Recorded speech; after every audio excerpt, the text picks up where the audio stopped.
Una visión del socialismo. Antes de eso, en 1975, la Unión Revolucionaria se había convertido en el Partido Comunista Revolucionario, RCP. Con esto vinieron un programa y una constitución que presentaban una imagen del socialismo en Estados Unidos que combinaba elementos de lo que habían aprendido de la China de Mao, con un enfoque específico en la clase trabajadora estadounidense. El programa tenía al centro el dictado marxista de apoderarse de los medios de producción, lo que incluía tomar el control del crédito y el comercio, despojando a los banqueros capitalistas y los líderes corporativos de la base económica de su poder. Se dispondría después a deshacer lo que el capitalismo había provocado. Se pondría fin al desempleo para hacer uso del trabajo de todos en la sociedad. La sociedad socialista sería a cargo de la falta de hogar o de la mala vivienda mediante la construcción de viviendas bien fabricadas para las masas populares. De manera similar, la asistencia médica dejaría de ser un medio de obtener ingresos para convertirse en uno mediante el que la clase trabajadora prevenga enfermedades y preserve la salud del pueblo. Al mismo tiempo, la educación echará a andar de nuevo a la realidad, put reality back on its feet, y revelará la propaganda burguesa, y no se permitiría que la religión explote y oprima al pueblo. El partido llevaría a las masas populares a entender que ellos son la verdadera fuerza que cambia el mundo y que pueden conquistar a la naturaleza.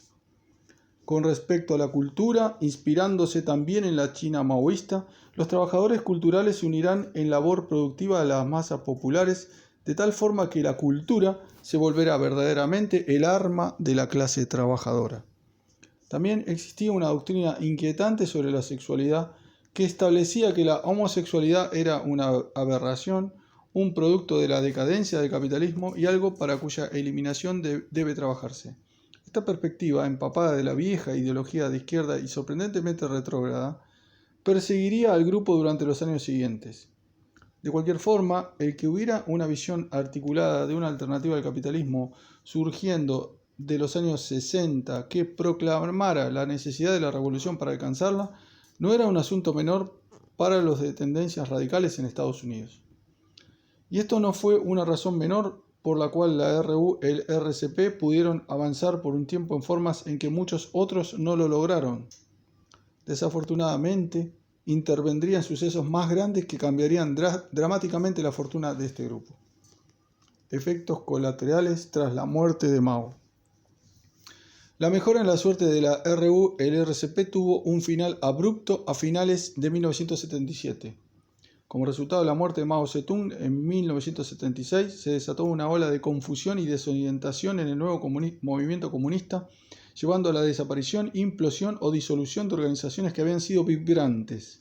El RCP, como la entidad más grande de ese universo, fue golpeada con especial fuerza. El tema en cuestión era la dirección de los nuevos líderes de China, que estaban renunciando a la revolución cultural, los descendientes de Mao mismo, y siguiendo un camino hacia la producción desenfrenada de mercancías y la competencia por acumular plusvalía como un fin en sí mismo. Todo esto era un presagio del desmantelamiento final de enormes partes del aparato estatal socialista como era en China. El punto de discusión para los maoístas de Estados Unidos en 1976-1977 era el de respaldar al nuevo líder chino, Wu Feng, el sucesor aprobado de Mao, o apoyar a los 4 miembros principales del Politburó, incluyendo a la viuda de Mao, Jiang Qin, que pronto comenzaron a ser llamados la banda de los 4 y habían sido arrestados un mes después del funeral de Mao. El núcleo dirigente del RCP en 1976 estaba concentrado en un grupo de 4 personas, con Leibel Berman de un lado y Bob Avakian del otro. Berman argumentaba a favor del apoyo a Hua como un tema práctico, si no es que de principios. Las notas de una junta que Berman tuvo con ex líderes del RCP poco después del cisma en el partido dan cuenta de sus pensamientos. Berman no logró convencer a Avakian. Intentó mostrar que, aunque en esencia la revolución cultural era buena, no era buena de manera uniforme. Hasta 1966 fue buena, pero la incapacidad de consolidarla dio lugar a un oportunismo creciente. Además, el incidente de Lin Piao fue un gran shock para el pueblo chino, llevó a ataques de la banda de los 4, a Chu Enlai, al dogmatismo a invocar el nombre de Mao para avergonzarlo en lugar de desarrollar su pensamiento.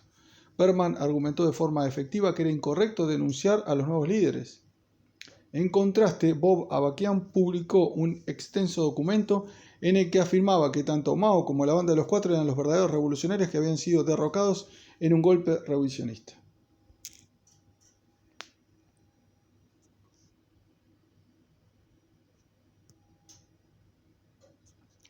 Su argumento, en gran medida, opuesto al contenido editorial del Peking Review antes y después del arresto de los 4 miembros del Politburó, pudo verse en su valoración de Lin Biao.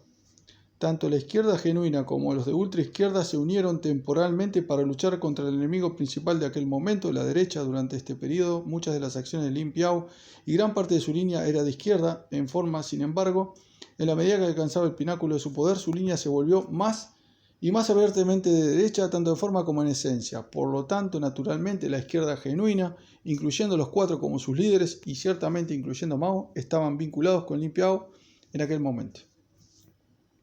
Dejando de lado la ambigüedad de Bergman y la certidumbre de Avakian, las cosas en China estaban cambiando drásticamente. Al respecto, los argumentos polémicos que iban de un lado al otro del RCP, y ellos no eran los únicos, todo el nuevo movimiento comunista estaba igualmente involucrado, tenían un tinte de desesperación.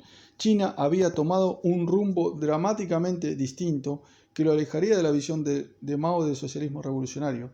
Al respecto de las polémicas sin contienda que buscaban plantear posiciones rescatables sobre el socialismo chino, parecen hoy un esfuerzo por aferrarse a una parte de algo que estaba deshaciéndose rápidamente. Para el RCP, el debate produjo un sismo importante que dividió al grupo en 2 partes.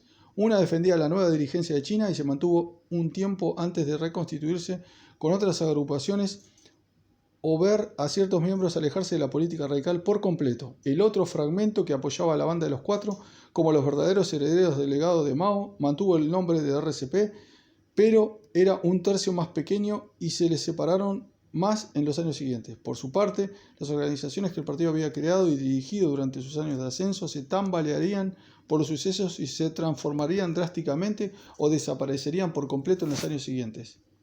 La historia de la Unión Revolucionaria y el Partido Comunista Revolucionario es una pieza central de la historia de Estados Unidos en los años 60 y 70. No solo establece la presencia maoísta dentro de Estados Unidos, sino que esa presencia tuvo consecuencias. Por un tiempo, aunque breve, prosperaron, echando raíces en la industria estadounidense principal, influyendo al prestigioso grupo antibélico Veteranos de Vietnam contra la Guerra, construyendo la Asociación de Amistad entre los Pueblos de Estados Unidos y China y docenas de secciones de la Brigada Estudiantil Revolucionaria.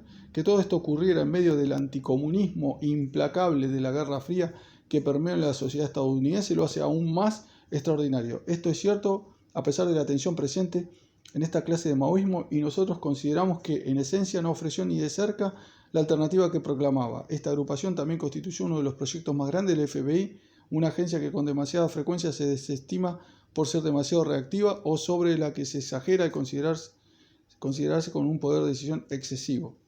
En lugar de la entidad sofisticada, aunque problemática que era, la historia de la RU, el RCP contra el FBI ha sido ignorada hasta ahora por historiadores y otros escritores. Al respecto, el siguiente intercambio en el juicio Feld-Miller de 1980 entre el fiscal estadounidense John Fields y David Ryan del FBI es enormemente informativo. P. ¿Usted estaba a cargo de la investigación del label Bergman? Sí, señor. Y solo para darle una idea al jurado, ¿usted afirmaría, si tomara los expedientes del label Bergman y los apilara uno sobre el otro, todas las hojas de papel en los expedientes, qué tan alto llegaría? No tengo idea. Creo que usted podría decirme con más precisión. Alrededor de 4, 5, 6 pies de altura, algo así. Ryan no respondió a la pregunta y dijo en su lugar que el FBI nunca juzga la validez de su investigación por el tamaño de sus expedientes. Independientemente de este encubrimiento, existe abundante evidencia de que este esfuerzo fue masivo. Sin embargo, Bergman, uno de los radicales más importantes en la época de los años 60-70, está a todo efecto ausente de los libros de historia. Y aquí debe notarse la enorme atención otorgada a la RU. Se llevaron a cabo investigaciones abiertas en 22 ciudades en el contexto de la RU, el RCP, sin violar abiertamente ninguna ley estadounidense. La estrategia consistió en que el FBI reuniría a los líderes y miembros claves del grupo cuando fuera necesario. Esa es entonces una pequeña parte de un aspecto en gran medida ausente del radicalismo en Estados Unidos en los años 60 y 70, que al final este grupo en efecto representara una alternativa viable al capitalismo dominante de Estados Unidos, por no mencionar la posibilidad de concebir que asumiera tal posición es un tema abierto al debate. Sin embargo, que el grupo estuviera ahí y representara una forma de radicalismo con cierta vitalidad y una correspondiente atención marcada por parte de la policía secreta es innegable. Entender esto ofrece una imagen más rica y matizada de este periodo enormemente inestable de la historia.